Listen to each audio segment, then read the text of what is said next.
Sarah is the interim co-lead executive and the head of external affairs at B Lab Global. So she is actually the person who many of us are very interested to hear from. But Sarah, thank you so much for being here.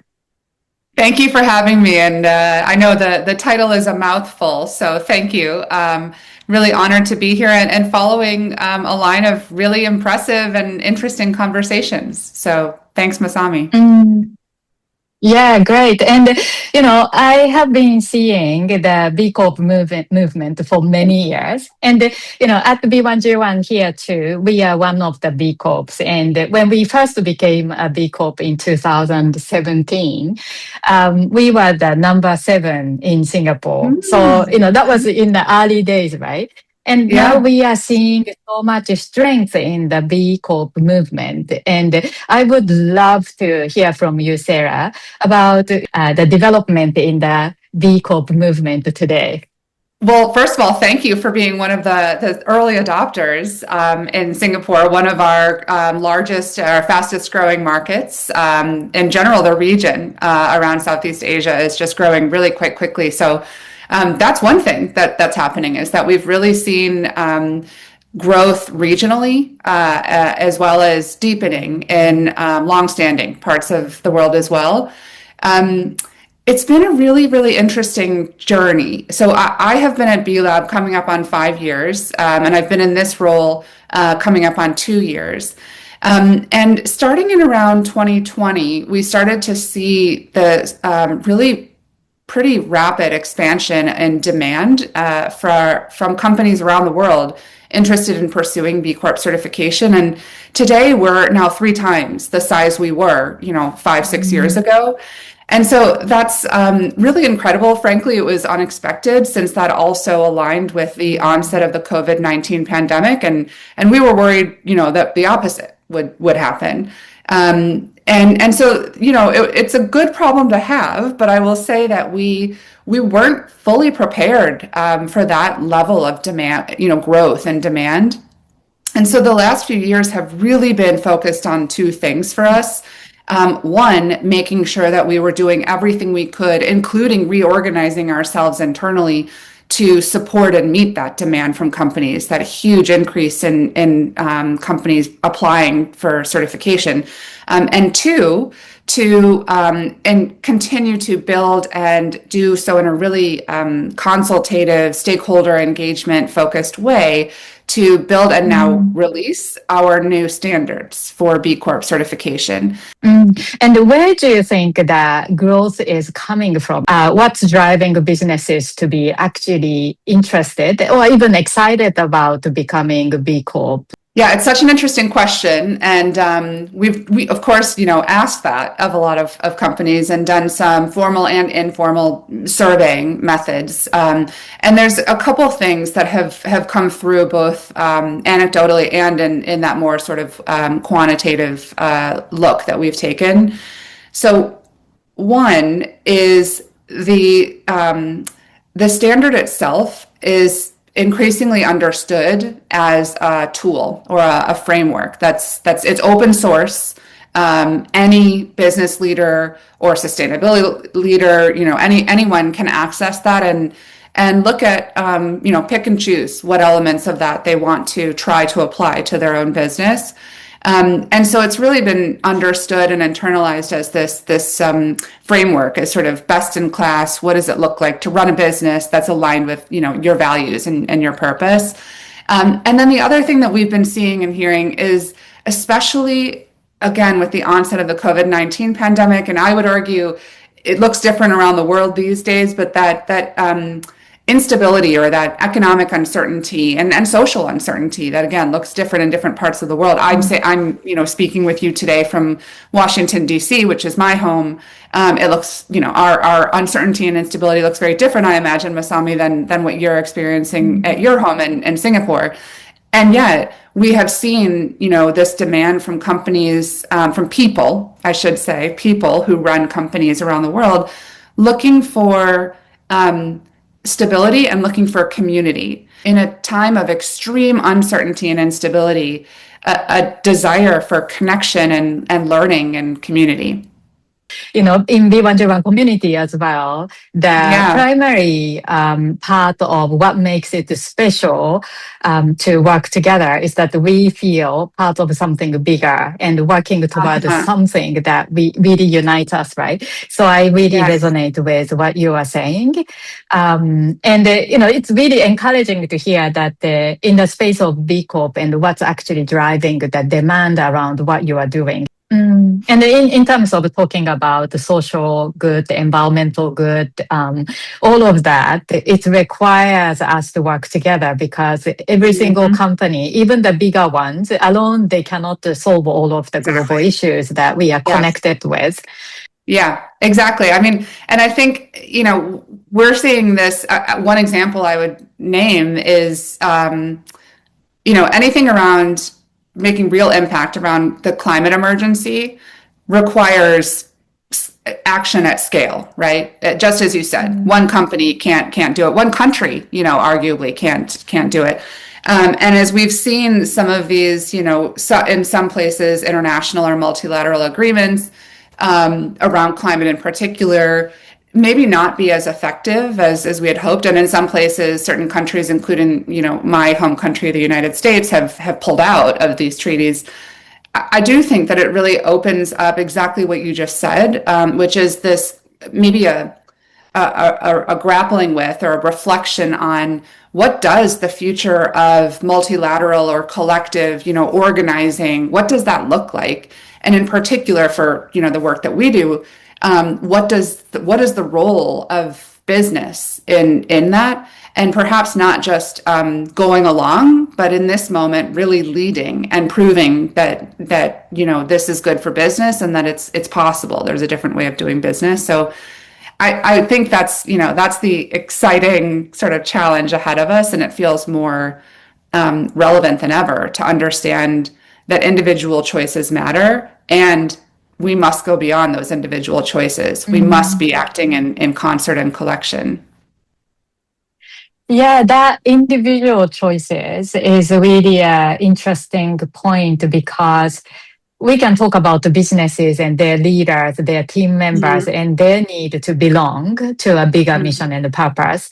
But also, as everyday individuals living in this world, we are all making everyday decisions and choices. And at an individual level, we feel we are small. But Yeah. perhaps the B Corp movement, B1G1, other initiatives around driving business for good, it's part of actually letting their customers and the clients Mhm. and the everyday people to actually take a little part in making that decision to make a Mhm. better world. So Mhm. I think that, what you are saying really resonate with us, but then also understanding that, we have an influence to Yeah. inspire everyday people around the world with what we are doing. It's just really exciting. So thank you so much Yeah. for, doing what you do. Well, I do want to say I really appreciate that, but I want to say kind of turn it back on you, especially given your leadership at B1G1 and as a B Corp. I have the privilege of working with now over 10,000 B Corps around the world.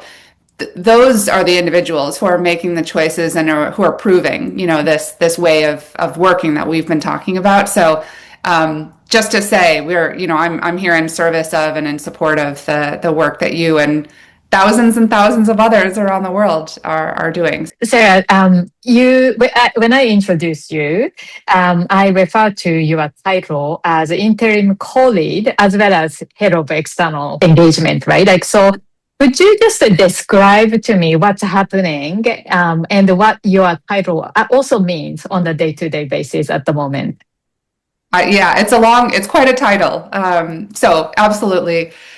Yeah, so I'm at BLab Global, as I say, I've been here about 5 years or so, and I've been in this role for about 2 years.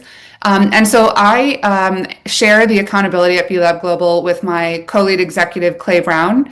And he has a really deep expertise and technical expertise in particular, standards development and implementation. He comes to B Lab from Fair Trade a number of years ago. And my focus and my career has been much more focused on the external affairs, sort of movement building side of the equation. It's been a really, I think, in a lot of ways, sort of innovative way of working for the board to stand up this co-lead model the last couple of years. And I think that it has worked for us because, as I mentioned, we have quite complementary skills. You wouldn't want me in charge of the standards, let me put it that way. But Clay is absolutely the right person for the job. And so it's been interesting for me personally because, as I mentioned, earlier in our conversation, we have been very focused. I would say very internally focused and very focused on, just the really important work of making sure that we were supporting companies and developing and now releasing and moving new companies onto the new standard.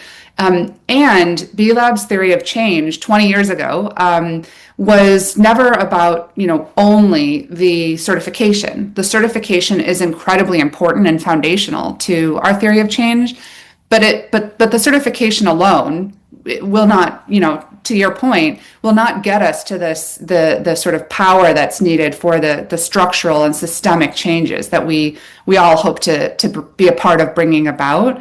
And so my role is really looking at how do we now understand and work with this growing community to leverage the power and choices and learnings that these business leaders have, in particular for outsized cultural change and structural change. So, cultural change, really looking at how do we continue to evolve the narrative of what is the role of business? What does good business look like? That's my role, is now looking at how do we really lean into and leverage and really make best use of this community that is pretty unique. And Masami, you and I have had a number of conversations over the last year of how do we do this together? How do we bring our communities together? How do we, understand this as a big tent or a spectrum of ways that companies can become involved? There's not one right way to be in this space. So I think that's also something that is really exciting for us and others. We've talked, I know you spoke with Kate from 1% for the Planet previously.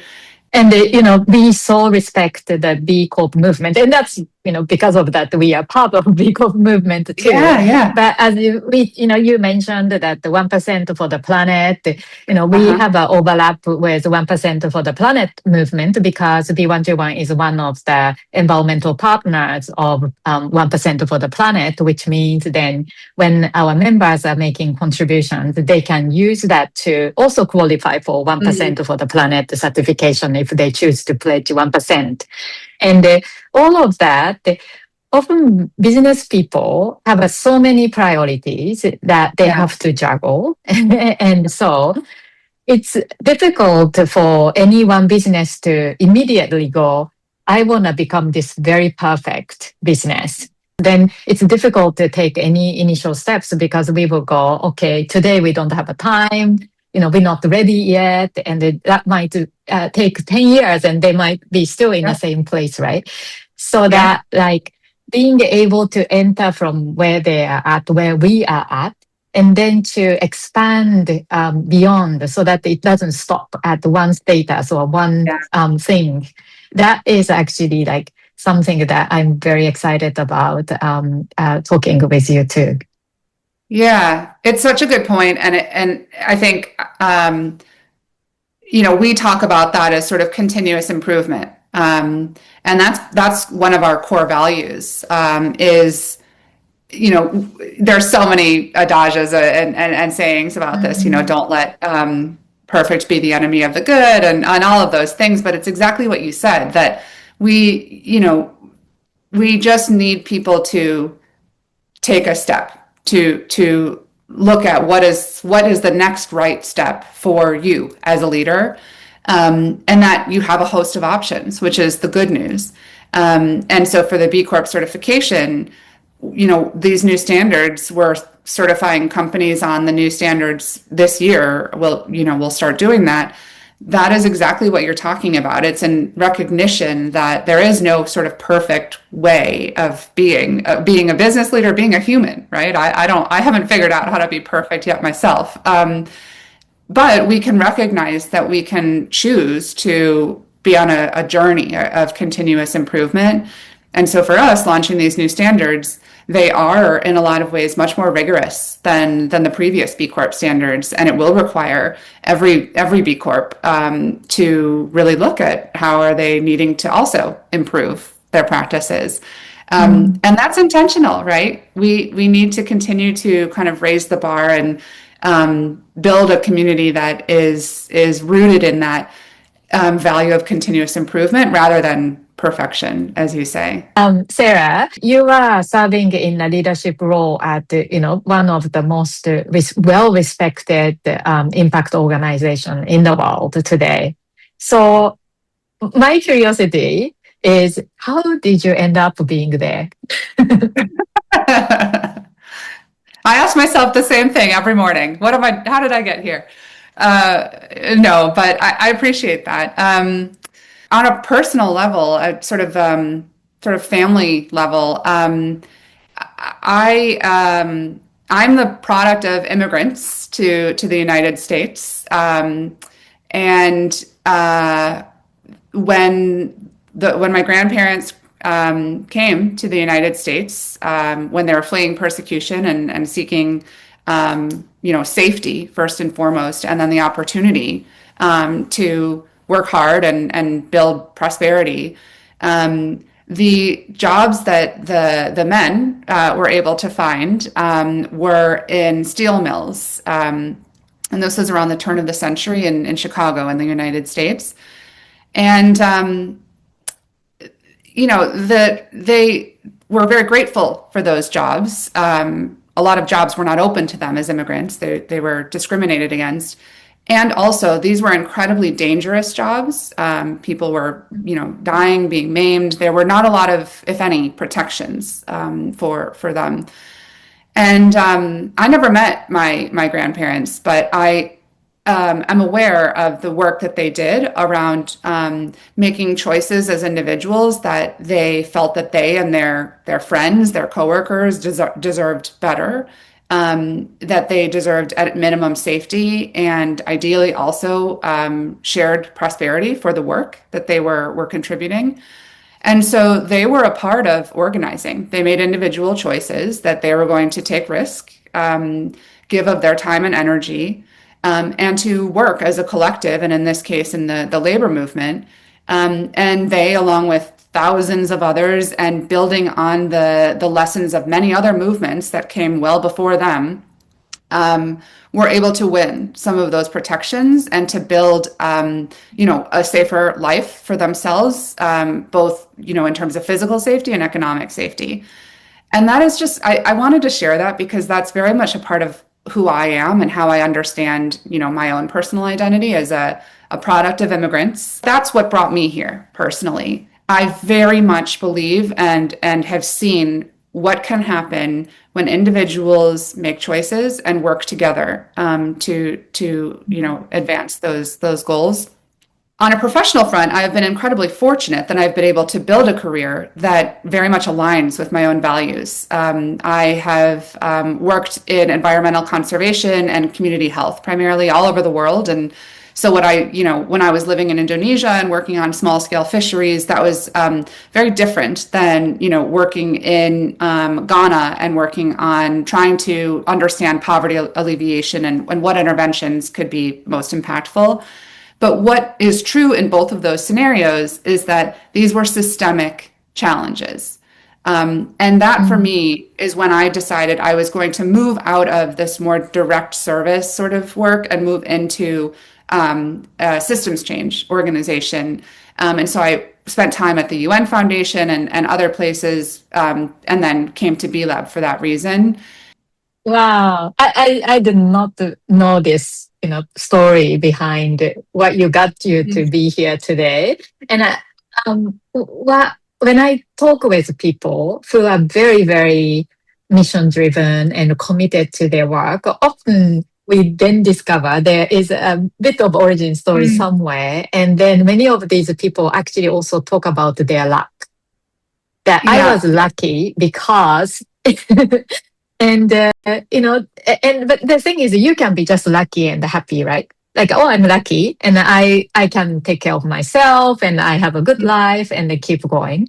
But what's Mm. also interesting, the people who recognize themselves as lucky, regardless of where they came from and the Yeah. hardship that they might have experienced, are the ones often championing for the, people who are underserved and Mm. marginalized and so on, or, go for the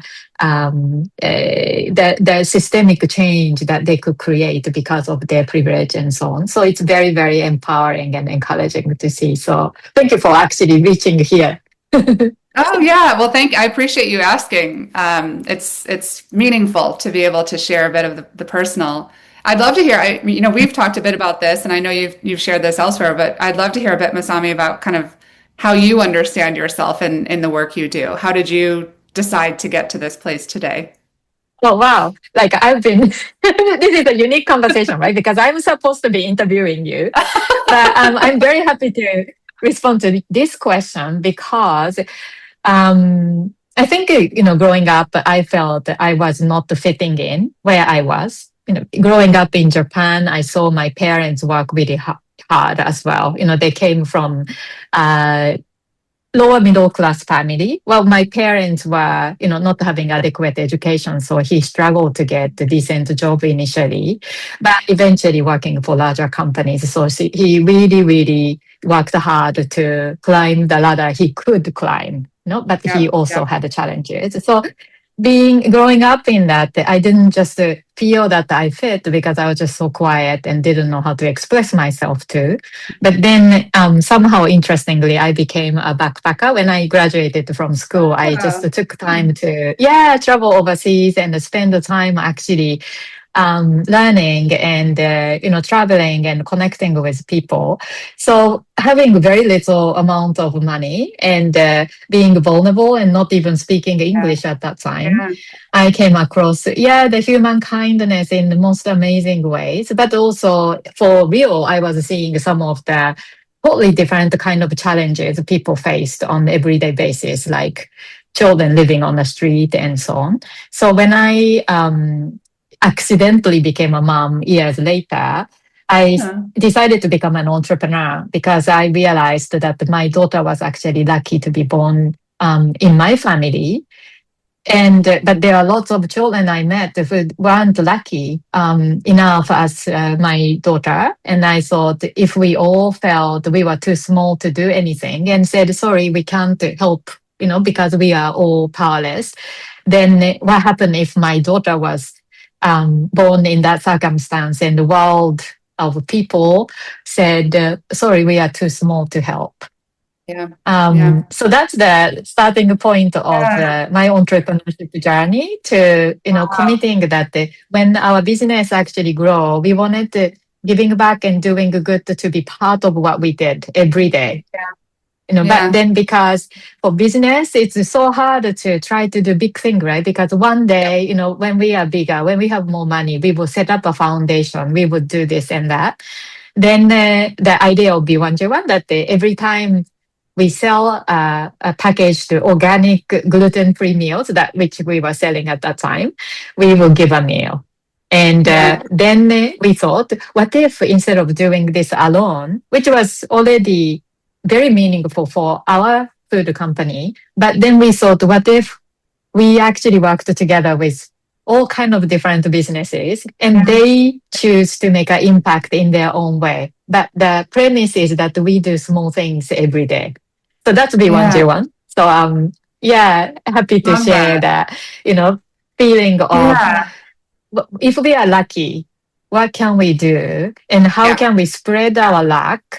What we're talking about here is also sort of intergenerational sort of values and understanding our own origin stories. And you're giving your daughter a gift by just being in this work, and for her seeing that this is an option. So Thank you for sharing that. I didn't know that about your background either. So it's nice to just sometimes get out of only the work stuff, right? And remember we're human and how we show up, as full humans to this work.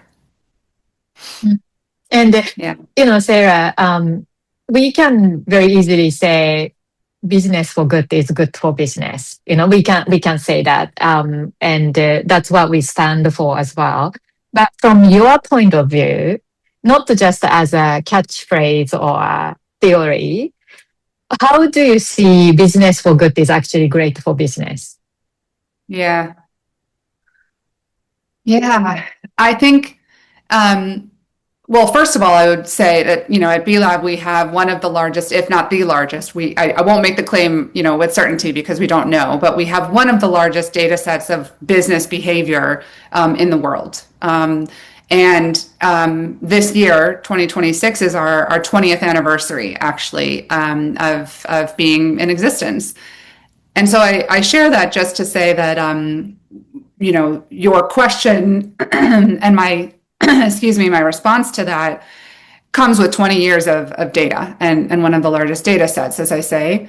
So what we have seen is that, the certain practices and the conflagration of a number of different practices, the mixture of different business practices, is good for business. And we saw that we've seen that in a number of different ways. And the one that I think is most compelling, certainly to business leaders, is really in resilience. So economic, financial, cultural resilience. And again, going back to the most recent sort of shock that we all felt was the COVID-19 pandemic. And the data shows that companies that were B Corps versus, quote unquote, ordinary companies, B Corps demonstrated higher resilience. B Corps at a higher rate were still in business after things maybe stabilized or opened back up economically. And there's a number of reasons that we think that is true, including something that you were sharing about your rationale for pursuing B Corp certification, which is that the certification requires work. It requires maybe interrogating certain policies that might already exist and looking at, is this actually effective? Or creating policies that wouldn't have existed otherwise.